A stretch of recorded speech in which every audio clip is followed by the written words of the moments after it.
Bonjour à tous, c'est Stéphane, je suis heureux de vous retrouver pour cette nouvelle vidéo. Alors aujourd'hui, ensemble, on va voir quelles sont les questions clés, pour ne pas dire les questions essentielles que vous devez vous poser avant toute prise de parole en public.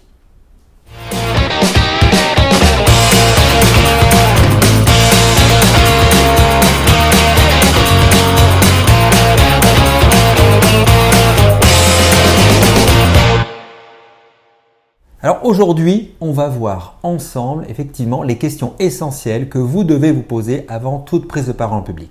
Alors préparer une prise de parole en public, préparer une intervention, que ce soit une réunion ou devant 50, 100, 1000 personnes, c'est à peu près la même chose. Il y a des basiques et aujourd'hui, je voudrais partager en fait un des basiques de la préparation. Il y en a plusieurs, mais le basique qui pour moi est l'élément essentiel que je donne d'ailleurs dans tous les séminaires, toutes les formations, tous les coachings individuels que je fais, que ce soit pour des managers, pour des dirigeants d'entreprise, pour des élus, les questions essentielles, et il y en a 5 principales que je voudrais partager avec vous.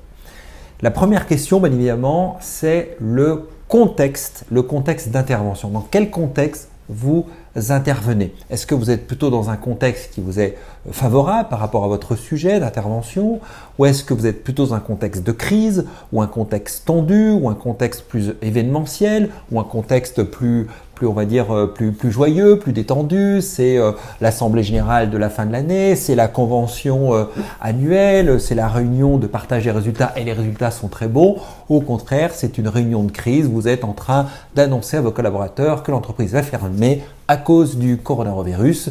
Donc, on dit coronavirus ou coronavirus? Coronavirus, parce que coronavirus, ça fait comme coronaire et donc c'est une erreur de langage. Donc coronavirus, comme la bière Corona, je crois. Je suis en train de m'écarter.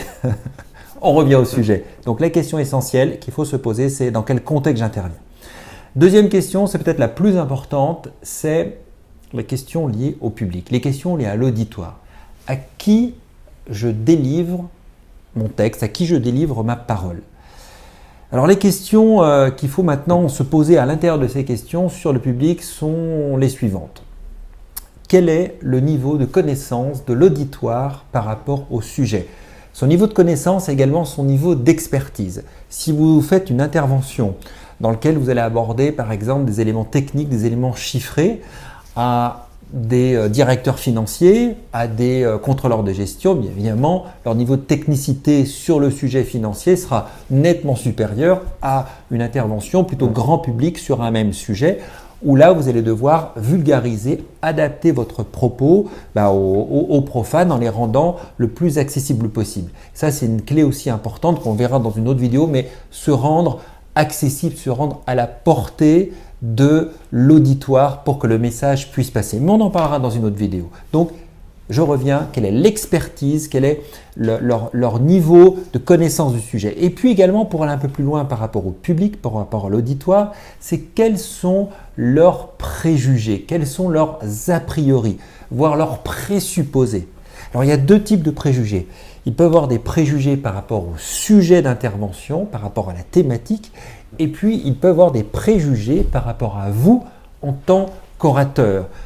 Pas forcément vous en tant que personne, mais vous pour ce que vous représentez de par votre fonction. Quand vous connaissez ces préjugés, ces présupposés, le niveau d'expertise, vous allez pouvoir adapter beaucoup plus votre discours, voire en jouer. Si vous savez qu'ils ont un a priori fort par rapport sur le sujet, plutôt que de foncer bille en tête en attaquant et vous faire braquer par tout le monde, vous allez au contraire pouvoir l'annoncer comme un état de fait et peut-être probablement prendre le contre-pied. C'est un effet stylistique qui marche en général extrêmement bien. Les autres questions qui vont se poser, bien évidemment, c'est l'objectif. Pourquoi je prends la parole en public? Quel est l'objectif principal de mon intervention? Est-ce un objectif plutôt d'information?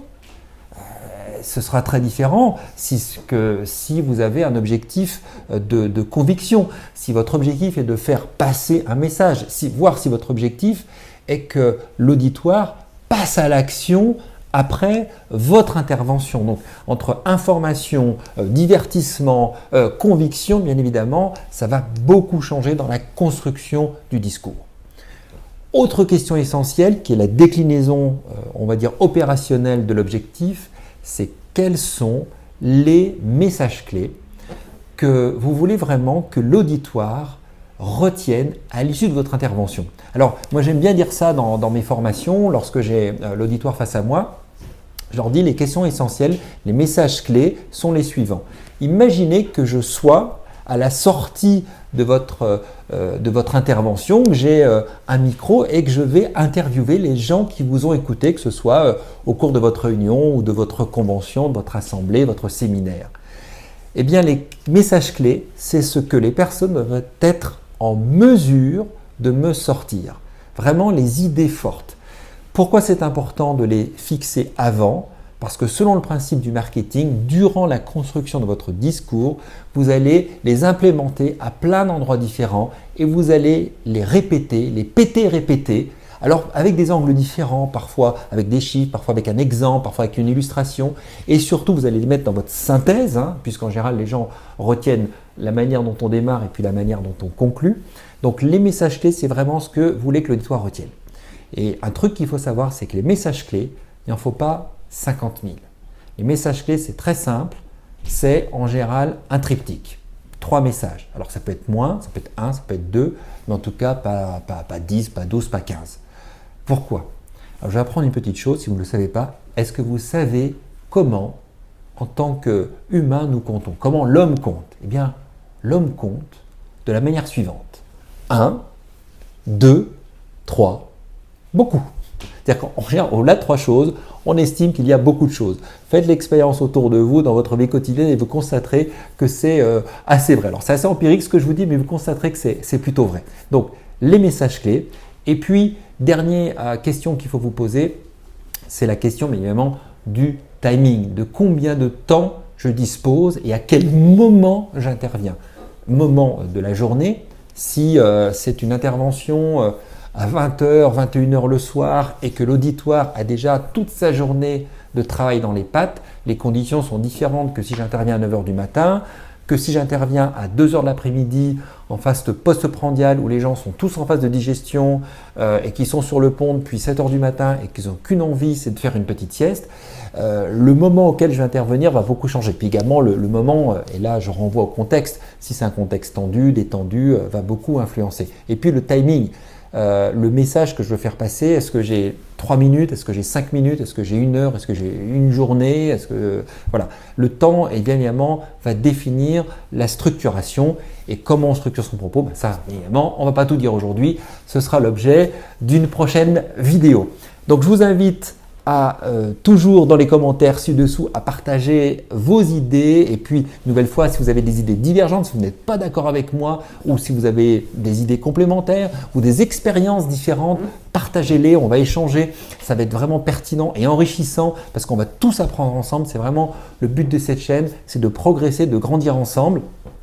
Et puis donc pour partager avec vous, vous pouvez également, partager avec votre environnement, vous pouvez effectivement communiquer ça sur les différents réseaux avec vos amis dans vos entreprises et bien évidemment pour flatter l'algorithme de YouTube et puis toujours pour pouvoir renforcer le message clé, c'est de lâcher un petit pouce bleu. La répétition, c'est le moteur d'apprentissage. Lâchez un petit pouce bleu et comme ça, on va rester en connexion et on va avancer.